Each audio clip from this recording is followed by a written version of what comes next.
ప్రియమిత్రులందరకు నమస్సులు తెలియపరుస్తూ ఈరోజు అంటే మే 28 ప్రపంచ దిగ్గజం ఓ లెజెండ్ విశ్వవిఖ్యాత నట సార్వభౌమ నందమూరి తారక రామారావు గారి 104వ జయంతి. ఈ సందర్భాన్ని పురస్కరించుకుంటూ నా కలమ నుండి జాలువారిన ఈ కవితలను మీ అందరికీ వినిపించాలని, వాస్తవమైన ఈ కవితను ఆదరిస్తారని, తప్పకుండా మీరు మొదటిసారిగా ఈ వీడియో చూస్తే మన ఛానల్ని సబ్స్క్రైబ్ చేస్తారని కోరుకుంటూ ఈ యొక్క వారిపై రాసినటువంటి ఓ 2 కవితలను మీకు వినిపించడానికి సిద్ధంగా ఉన్నాను.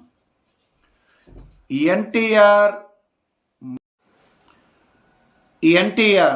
ఓ లెజెండ్, ఓ శిఖరం, ఓ తెలుగుదనం, ఓ దైవం, తెలుగువారు తరతరాలుగా గుర్తించుకునే ఓ పరిపూర్ణ మూర్తిమత్వం. నటనలో నభూతో నభవిష్యతి నందమూరి తారక రామారావు. రాముడిగా, కృష్ణుడిగా, కర్ణుడిగా, అర్జునుడిగా, దుర్యోధనుడిగా, రావణుడిగా పౌరాణిక పాత్రలకు ప్రాణం పోశాడు. రాకుమారుడిగా, జానపద యువకుడిగా, సాహసవంతుడిగా, విక్రమార్కుడిగా జానపద పాత్రలకు జీవం పోశాడు.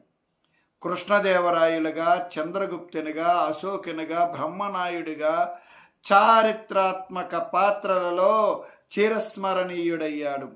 సర్దార్ పాపారాయుడిగా, అల్లూరి సీతారామరాజుగా, కట్టబ్రహ్మణగా, సుభాష్ చంద్రబోసుగా స్వాతంత్ర యోధుల పాత్రలకు శ్వాసనిచ్చాడు. బొబ్బులు పులిగా, కొండవీటి సింహంగా, జస్టిస్ చౌదరిగా, మేజర్ చంద్రకాంతగా అన్యాయాన్ని ఎదిరించే పాత్రల్లో అంకితమైపోయాడు.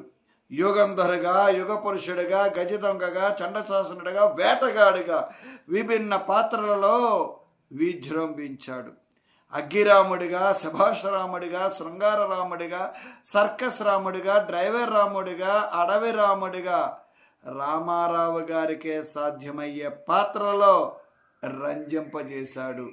నిజంగా ఆ కాలంలో అంటే 1970, 80 ఆ మధ్యలో వచ్చిన ఆ దశకములో అన్ని రాముడు రాముడు రాముడు రాముడు, ఏ రాముడైనా హిట్.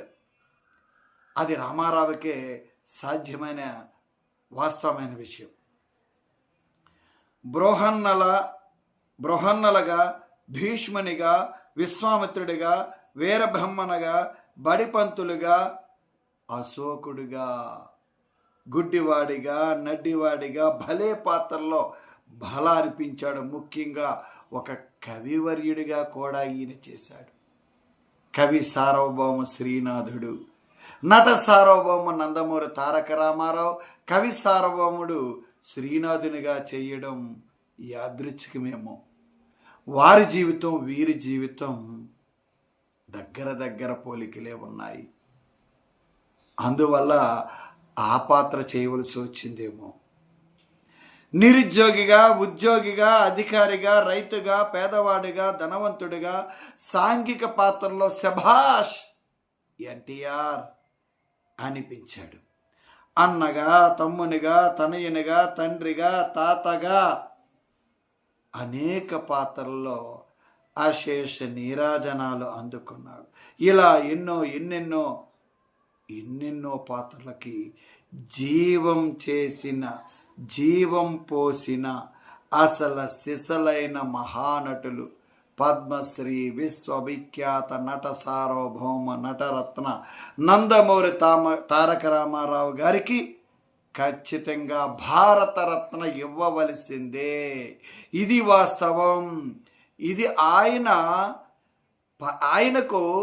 ఈ భారతరత్న అనేది నిజంగా అర్హుడని ఈ సందర్భంగా తెలియపరుస్తూ చిరస్మరణీయుడు ఎన్టీఆర్. మరొక కవిత. తెలుగు చరిత్రలో శాశ్వతుడివై, తెలుగు తెరయందు ఆదర్శ నటుడివై, తెలుగు దేశమున రాజకీయ ధురంధరుడివై, తెలుగు జనుల హృదయాంతరాలలో కొలువై, తెలుగు నాటి నేటి భవిష్య తరాలకు దివ్య వెలుగై, తెలుగు మహనీయుల సరసన నిలిచిన మేరునగ ధీరుడివై, తెలుగు నేలపై తలవాల్చిన నట రాజకీయ అగ్రశ్రేష్ఠుడివై, తెలుగు భూమిని పునీతము చేసిన ఎన్టీఆర్ ధ్రువతారవై, నిత్య ప్రకాశం, నిత్య నామస్మరణం, నిత్య ఆదర్శుడివై, వెలుగొందు నీ జనన మరణం సహజమై, నీ జీవిత గమ్యము అలరారే ఆనందమై, నీ నటనా చాతుర్యము ఎందరెందరికో ఆలంబనమై, నీ రాజకీయ స్వచ్ఛత ముత్యమూలే ప్రకాశవంతమై, నీ ఆదర్శ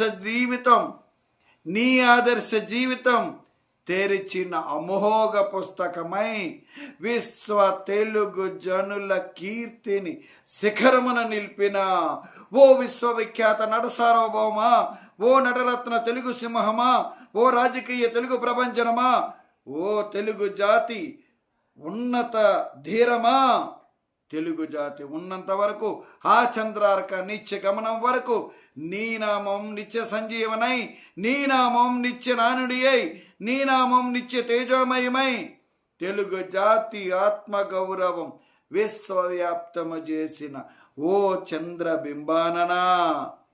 అద్భుతమైన పోలిక కదండి. ఓ చంద్రబింబాననా, వారి ముఖాన్ని ఒక్కసారి పరిశీలన చెయ్యండి. చంద్రబింబం అద్భుతం అండి. ఆ తేజస్సు ఎవరికీ రాదేమో, నిజంగా నభూతో నా భవిష్యత్. ఓ చంద్రబింబాననా, నీ జీవిత పుస్తక పుటలలో ఓ చిన్న మచ్చను విస్మరిస్తూ మామదిలో నిత్యము కొలువున్న నీ ఆత్మరూపం శాంతిమయమై, తెలుగు జాతి అభ్యున్నతకు తోడవ్వాలని, నీడవ్వాలని, ప్రగతి పథం కావాలని ఆకాంక్షతో వినమ్రతతో కైమోడ్పులు అందిస్తున్నాను మీ వీరాభిమాని.